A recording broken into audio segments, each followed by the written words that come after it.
Waking up with both of our Dexcons buzzing, trying to figure out who is low, and according to Dexcons, we're both low, but I don't know if that's totally accurate. I think I've just been laying on my sensor. Yeah, I woke up to an amazing sunrise, so happy birthday to me, I guess.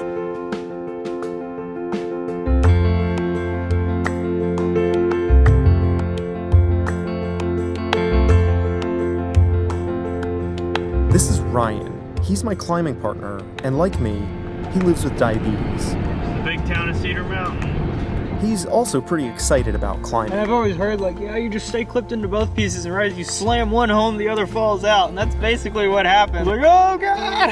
It was real exciting there for a moment. Ryan and I met on Facebook, and we decided to meet up in North Carolina to climb together. Every time I come up, I take a picture of it. Every time. If this goes well, our plan is to climb El Capitan in Yosemite National Park. So yeah, we're going climbing today, and this is actually our second time driving to the base of the climb because I managed to forget my pack with all of my climbing gear in it. I remembered my food, I remembered my diabetes stuff. So I will be celebrating my 34th birthday on the wall, which... Proper way to do it. Proper, yeah. So one of us is gonna have to carry portaledge like on our back or in our hands. Climbing is actually the easy part. Getting a few days worth of food and gear to the start of the route, that's always the hard part. I should grab my insulin.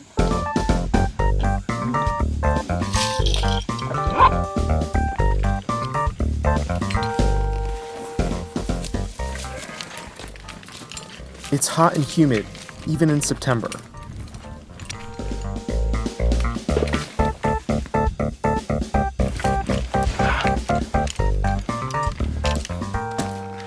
Every climb seems to have something that by the end of it I'm craving, and I think this climb, by the time it's done, I'm going to be fiending for some air conditioning.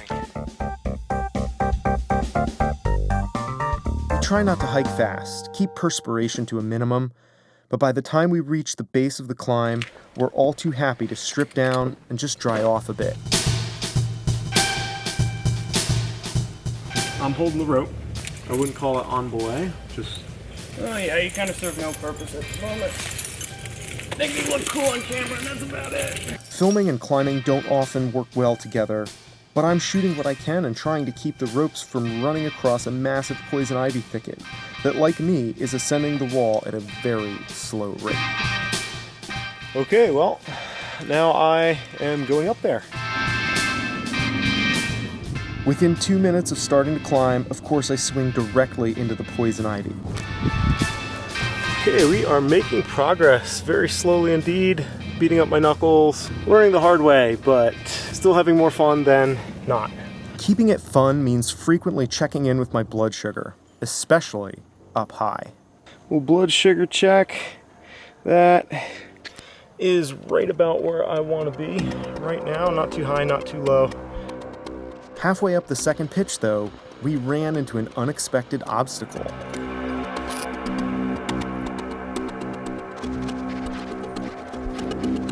6 pitons were there. None of these rivets were here, but the holes were kind of there.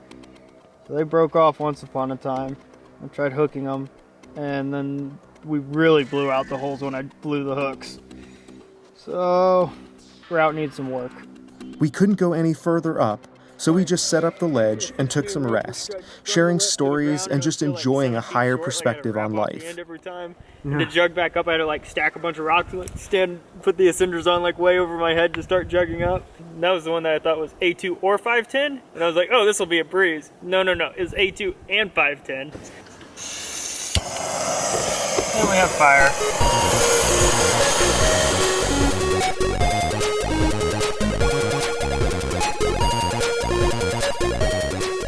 Dinner on the wall can be a precarious affair. I am going to be dining on kippered snacks, and I have some string cheese, and I have some salami, all very proper keto fare.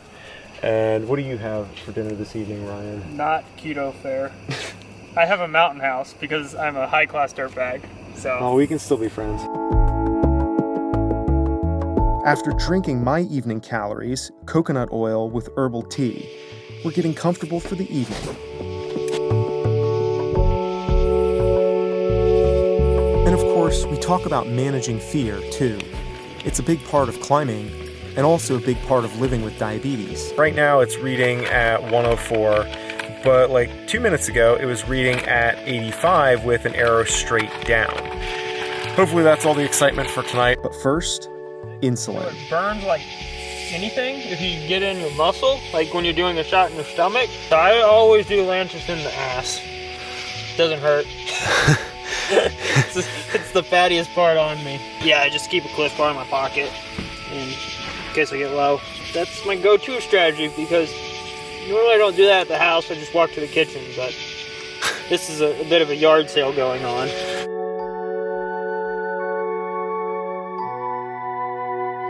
I got a whole bunch of food, and of course I got glucagon right there. You can see right through the mesh pack. So I'm pretty much armed for bear when it comes to low blood sugars.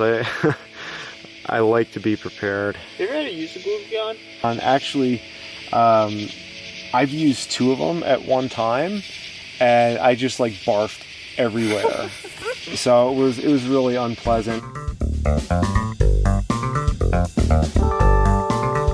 No matter what we do with our diabetes, we still have to find some place to put the fear and just live. I don't know. You just can't let the diabetes control your life. It's just what you have. It's not who you are. I mean, I have clients at work, and I consider them friends. Like, they've been clients for 2 years. I work with them every day. One day I'll wear like a short sleeve shirt, and they'll see the sensor on my arm, and they're like, "Are you a smoker? Is that a nicotine patch?" Then I have to go in the whole story of, "No, I'm diabetic," and they're like, "I've known you for 2 years, and I didn't know you were diabetic." I don't know. It's just a part of you. It has to be really low for me to feel scary, and it's only happened once. I mean, we're talking about like 30s. Yeah. With low blood sugar, I can't read. Yeah. Like the eyes are just. Yeah. I remember like when I was like in high school, I was like first diagnosed, and I was like, what is going on? And I'm like looking at the page, and like the letters are like running away from my eyes, and I just cannot focus at all. Hey man, happy birthday. Thank you. Up on the wall. Yeah, it's not a bad way to start a year. I have big plans for this year. Goals I've been chasing that feel dangerously close to slipping away as I've been balancing family, diabetes, and just getting older. I think it rained last night a little bit too. I heard what sounded like rain, but we're kind of sheltered from the rain here because it's overhanging, so nothing was falling on us. But it was kind of wild, like watching it blow in and listening to the raindrops come down on the trees below.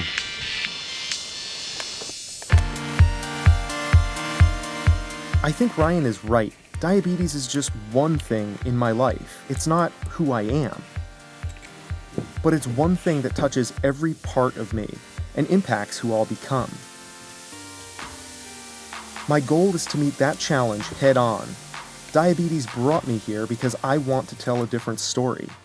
I think I can make that happen if I show up and just do the work. 50th time that's happened. Okay, well, all done and heading back to the car. Portaledge is fun to carry through all the overgrown vegetation, but I guess it beats being stuck out in the sun. And that's the hard part. It's not the mountain ahead that wears you down, it's the pebble in your shoe.